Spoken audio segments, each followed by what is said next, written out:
Yeah, very good morning to everyone those are watching this video.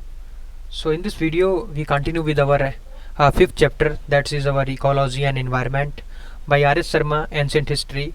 And in this the left portion only the with our rain and human efforts, and after that the attitude of the human towards the nature, right? So why we waste our times, let's come to the topic. And जैसा कि आप जानते हैं कि मैं हर बार आपको video start करने से पहले बोल देता हूँ कि अगर मेरे वीडियो को आपने लाइक नहीं किया है, लाइक कीजिए, सब्सक्राइब कीजिए, ठीक है। और अपने फ्रेंड सर्कल में अगर मदद करना चाहते हैं तो इस वीडियो को शेयर कीजिए, सो उनको भी मदद मिलेगी इससे, ठीक है। तो come on the very actually if I want to tell you the very important thing here, rain and human efforts. मतलब जो बारिश थी, बारिश आखिरकार क्या थी, और ह्यूमन एफर्ट्स, उस यानी कि बारिश को लेकर ह्यूमन के एफर्ट्स क्या क्या थे, उनके लिए भी ये सारी बातें हम लोग इसमें बात करेंगे, ठीक है। Now come on the topic, we may recall the relevance of the rainfall indicate in the chapter 4। कहने का मतलब है रेन के बारे में जितना भी हमने रिलेवेंस जो था उसके में हमने यानी कि चैप्टर 4 में हमने पढ़ा, ठीक है। बहुत सारी चीज़ें थी जो हमने वहाँ पर एग्जामिन की, ठीक है। रिलेशंस यानी कि देखे कि रेन और ह्यूमन के बीच में क्या क्या रिलेशन है, क्या क्या उनके एफर्ट्स थे, ठीक है। The Harappan culture is found in the semi arid desert zone. कहने का मतलब ये है कि जो हरप्पन कल्चर था वो यानी कि सेमी यानी या तो ये वो एरिड जोन में, और कुछ यानी कि सेमी एरिड जोन में यानी कि पाया जाता है, सेमी डिजर्ट जोन में, ठीक है। This attributed the good rainfall, जहाँ पर ये यानी एट्रीब्यूट करता था एक अच्छी यानी रेनफॉल के लिए, ठीक है। Scientists speak of the adequate rainfall in the Harappan area in the 3rd millennium BC। वो जो हमारे यानी कि खगोलवेत्ता है या जो इतिहासकार हैं, साइंटिस्ट हैं, वो सब ये बोलते हैं कि अगर देखा जाए 3rd मिलीनियम BC में तो यानी कि हरप्पन कल्चर में, हरप्पन एरिया में बहुत सारी अच्छी सी बारिश होती थी उस वक्त वहाँ पे। लेकिन at the time of the distance यानी कि कुछ समय आफ्टर पासिंग द टाइम्स वहाँ पर कुछ क्लाइमेट कंडीशन में चेंजेस हुआ, और यानी कि पानी में कुछ दिक्कत आई, और वहाँ का यानी कि डिस्ट्रॉयड हो गई पूरी हड़प्पन सिविलाइजेशन, यानी कि जो वहाँ के लोग थे उनका लाइफ नहीं रहा, ठीक है। Once the rainfall revert to its usual level, this adversely affected the Harappan settlements. कहने का मतलब ये है कि जितनी भी यानी हमारी एक बार अगर देखा जाए जो रेनफॉल है वो रिवर्ट कर जाती है यूजुअल लेवल पर, ठीक है। एडवर्सली वो क्या करती है, अफेक्ट करती है यानी कि हड़प्पन और यानी कि हड़प्पन के सेटलमेंट्स को।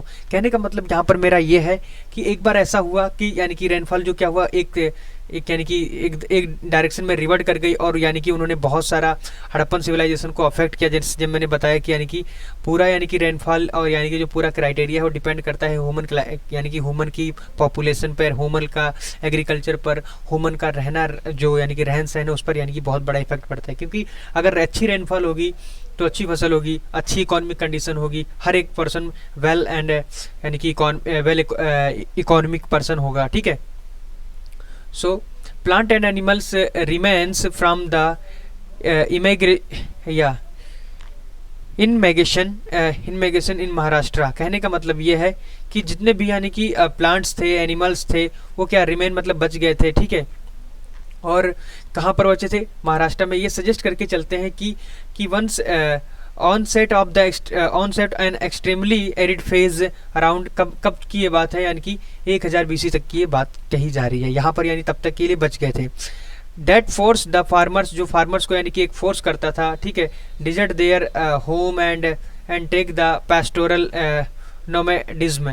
कहने का मतलब यहाँ पर ये है कि जो फार्मर्स थे वो क्या करते थे, यानी कि डिजर्ट था, जो उनके होम्स थे, ठीक है, टेक पेस्टोरल यानी नोमेडिज्म के लिए यानी रखते थे वो। फिर उसके बाद क्या कह रहा है कि rainfall certainly help the human society in pursuing the agriculture and the founding settlements. कहने का मतलब यहाँ पर बहुत ही अच्छा है कि जो रेनफॉल है हमारी, ठीक है, वो क्या करती है, ह्यूमन सोसाइटी को यानी कि परसुई करती है, यानी कि उनका एग्रीकल्चर बढ़ाने में मदद करती है, उनका यानी कि जो सेटलमेंट्स है उनको बढ़ाने यानी कि उनको पाने में यानी कि उनको मदद करती है, फाउंडिंग करने में यानी कि बढ़ाने में उनको मदद करती है।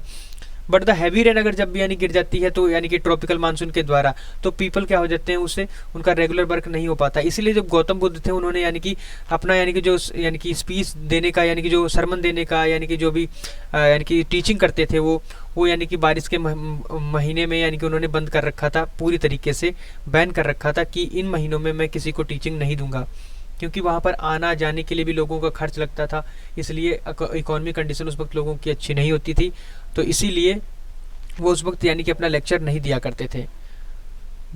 Buddhism annually for the 4 months during the rainy seasons stay at such place as Rajgriha, और राजगृह वैशाली में यानी कि श्रावस्ती फॉर द वर्षा उनके लिए यानी कि वहाँ पर वो यानी कि बने रहते थे, ठीक है, और कहीं भी यानी कि प्रवचन देने के लिए नहीं जाते थे। he is said to have, वो कहते थे, spent 26 rainy seasons in Shravasti, उन्होंने यानी कि बहुत सारी अपनी स्पीचेस जो थी वो कहाँ पर दी, यानी कि लगभग 26 जो यानी कि स्पीचेस थी रेनी सीजन में उन्होंने श्रावस्ती के अंदर यानी कि दी, क्योंकि वो वहाँ कहीं से जा नहीं सकते थे, एक ही जगह पर रहते तो वहीं पर यानी अपना ज्ञान देंगे। जब कोई व्यक्ति अपना यानी कि ज्ञान प्रचार प्रसार यानी कि करता रहता है तो उसका यानी कि वो इंक्रीज होता है, मतलब कहने का ज्ञान बांटने से ज्ञान बढ़ता है। अगर मान लो रोकोगे तो बहुत सारी इन्फ्लुएंसी आती है, वो फ्लुएंसी नहीं रह जाती हमारे बोलने में, बताने में, ठीक है, इस तरीके की।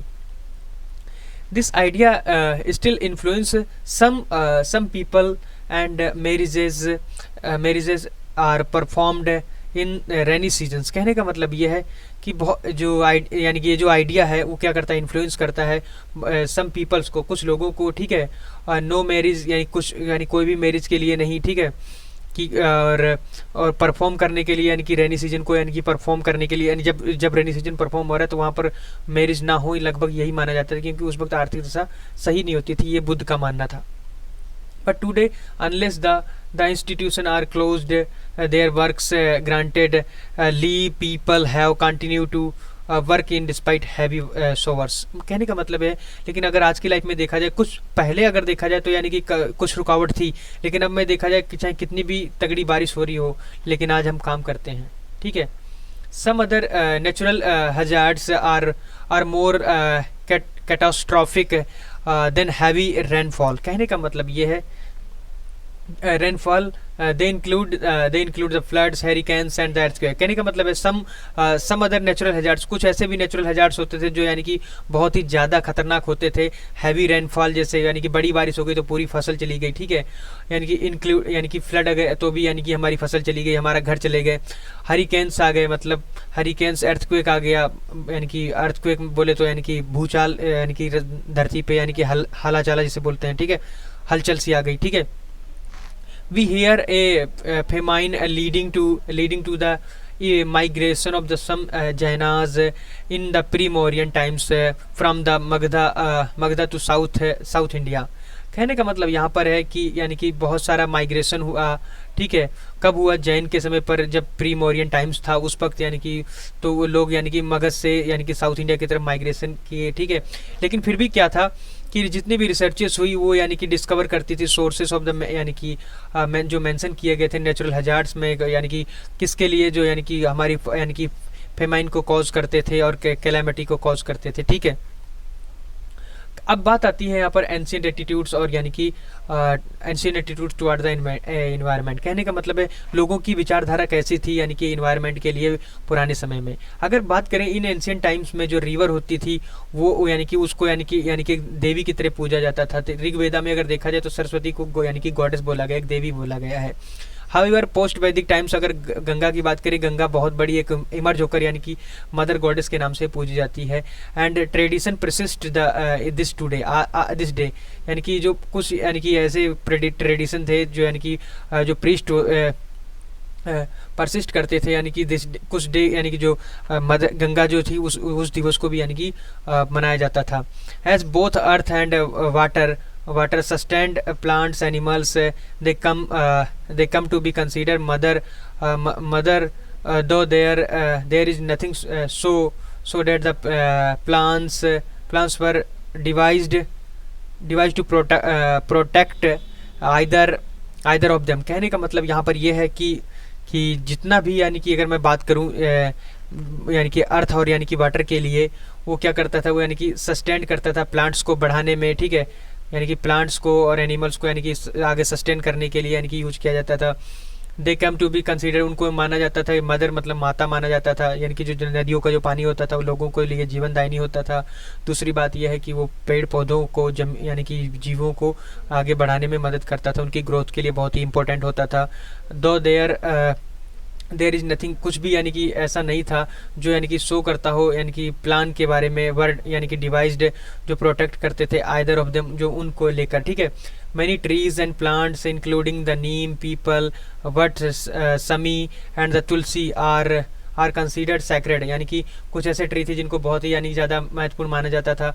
यानी कि उनको क्यों माना जाता था, क्योंकि उनकी मेडिसिनल यानी कि मेडिसिनल प्रॉपर्टीज़ के कारण उनको यानी कि ज़्यादा महत्वपूर्ण माना जाता है। जैसे अगर बात करें नीम की, तो नीम आज भी ऐसा एक ट्री है जिसको यानी कि छाल, पत्तियां बहुत ही यानी कि मेडिसिन में यूज की जाती हैं। पीपल भी ऐसा ही पेड़ है, वट वृक्ष ऐसा ही है, यानी कि समी भी ऐसा ही है, तुलसी आज भी लोग यानी कि कोई तो यानी कि जल इसका यानी कि इस जल में डालकर इसे पीते हैं, कोई लोग यानी कि इसका पानी उबाल कर पीते हैं। तो ये सब चीज़ें कुछ लोग चाय में डाल के पीते हैं, वो यानी कि एंटीसेप्टिक काम करती है, ठीक है, एंटीबैक्टीरियल है, ठीक है। सो that is also a case with the herbs, the including the grasses, grass. All these are valued because of their medicinal properties. मैंने जैसे अभी बताया कि ये सब क्यों इतना इनको वैल्यू मिलता था, क्यों इतना देवियों की तरह इनको पूजा जाता था, क्यों इनको यानी कि वृक्ष को पूजा जाता था। इनका मेन कारण यही था क्योंकि अगर लोग इनकी पूजा नहीं करते, इनको ज़्यादा महत्व नहीं दिया जाता, तो एक इनकी कटाई हो जाती और हमारे देश में यानी कि मेडिसिनल प्रॉपर्टीज, मेडिसिन की कमी हो जाती, औषधियों की कमी हो जाती। तो ये सब चीज़ें उस वक्त के देख में मिलती हैं। And there they preserved and worshipped, इनको यानी कि प्रिजर्व भी किया जाता है, इनकी पूजा भी की जाती है। जैसे नीम का वृक्ष है, उनकी आज भी पूजा की जाती है, पीपल वृक्ष है, बट वृक्ष है, इनकी आज भी पूजा की जाती है, जैसे बरगद के नाम से जानते हैं, ठीक है। The desire to protect large small trees is expressed in the various ancient text. बहुत सारे ऐसे यानी कि जो छोटे छोटे ट्रीज हैं उनको बचाने के लिए जो यानी कि एंशियंट टेक्स्ट में यानी कि बोलबाला उनका मिलता है कि छोटे छोटे वृक्षों को बचाइए, क्योंकि बचाने से वो क्या होंगे, बड़े होंगे और बड़े होकर हमें ऑक्सीजन देंगे। ऑक्सीजन का यानी कि इतना पहले बोलबाला नहीं मिलता, लेकिन वो कहते थे कि ये हमारे साथी हैं, हमारे यानी कि ये जीवन देते हैं हमें, तो इनको बचाना हमारा धर्म है। तो ऐसा कुछ यानी कि एंशिएंट टेक्स्ट में हमें मिलता है। It continues to this day at the conclusion of large and sacrifices and even ordinary rituals. Priest and the Kaman worshippers wish peace, prosperity, means यानी कि शांति, ठीक है, forest, trees, plants and in general. मैं simple है यानी कि समझ लोगे, मैं इतना मान के चलता हूँ। मोर इम्पोर्टेंटली अगर देखा जाए यानी कि मैनी एंशिएंट टेक्स्ट जो है यानी कि वो कंडेम करते हैं कि स्लॉटर यानी एनिमल्स को, यानी कि वो क्या कहते हैं कि जो बड़े यानी एनिमल्स हैं उनका स्लॉटर मत करो, मतलब उनको यानी कि उनकी बलि मत दो, इस टाइप से। Gautam Buddha was the first person stressed the need to protect cows in a Pali colonial text called the सुत्तानीपता। कहने का मतलब सुत्तानीपता एक जो टेक्स्ट यानी कि टेक्स्ट बुक थी, उसमें यानी कि जो पाली भाषा में लिखा गया, तो उसमें यानी कि गऊ के स्लॉटर करने के लिए मना किया गया था। ये गौतम बुद्ध ने इस पर पूरा जोर दिया था कि काऊ जो है एक ऐसा पशु है जो हमें दूध देता है, हम उसे यानी कि अगर सपोज करो किसी का अगर आप दूध पीते हैं तो वो तुम्हारी माँ समान होती है, तो माँ को कभी भी यानी आप स्लॉटर नहीं कर सकते, यानी कि उसको मारकर नहीं खा सकते, ऐसा उन्होंने बताया सुत्तानीपता में, ठीक है। He stated the virtue of the rearing cows because of his view cattle help grow the plants and provides people with food। कहने का मतलब ये है कि देखिए उन्होंने यानी कि स्ट्रेस मतलब अपना जोर दिया यानी कि वर्च्यू ऑफ रेयरिंग, काऊ को पालने के लिए, ठीक है, यानी कि और चराने के लिए उसे, ठीक है, पालना चराना उसे, क्योंकि इससे क्या होता था, अगर वो गोबर देगी तो हमारी एग्रीकल्चर में यानी कि हमारे प्लांट्स में मदद करेगी, ठीक है, और दूध देगी उसको यानी कि हमारे फूड में मदद करेगी, ठीक है, फूड में, और एट द लास्ट जो गोबर से यानी कि प्लांट से यानी कि जो बढ़ेगा, हमारी फसल बढ़ेगी, वो भी हमारे फूड में मदद मिलेगी। तो यानी कि हमारी तरफ से मल्टीपर्पज़ अगर देखा जाए तो काऊ हमारे लिए मल्टीपर्पज़ल बेनिफिशियल एनिमल है, तो उसको स्लॉटर करना एक यानी कि गंदी बात है। वैलिडिटी, हेल्थ एंड हैप्पीनेस, कहने का मतलब ये है कि अगर देखा जाए यानी कि ये सब चीज़ें हमें वैलिडिटी यानी वेल्थ और हैप्पीनेस देती हैं। अगर आप बहुत ही दुखी हैं, आप किसी यानी कि प्यारे से यानी कि बछड़े को या मान लो गाय को यानी कि उसको सहलाते हैं या उसके साथ उसके यानी कि गले से गला मिलाते हैं, तो बहुत सारा मुझे हैप्पीनेस मिलता है। आजकल यानी कि बहुत बड़े बड़े जैसे सिटीज़ हैं, ऐसे यानी कि शहर हैं जो अदर कंट्रीज़ में पाए जाते हैं, वहाँ पर लोग 20 से 25 हज़ार यानी कि खाली काऊ से यानी कि गले मिलने के लिए यानी कि उनसे बात लगभग एक घंटे का देते हैं। तो वहाँ पर वो यानी कि शांति ढूंढने के लिए जाते हैं। तो हम लोग ऐसा क्यों नहीं कर सकते? इस तरीके का यानी कि गौतम बुद्धा ने बताया। Hence the injunctions that the people should not kill the cows. इसी तरीके से ये पूरे रीजन्स थे यानी कि व्यक्तियों को यानी कि काऊ को किल नहीं करना चाहिए, ये सब बताया उन्होंने।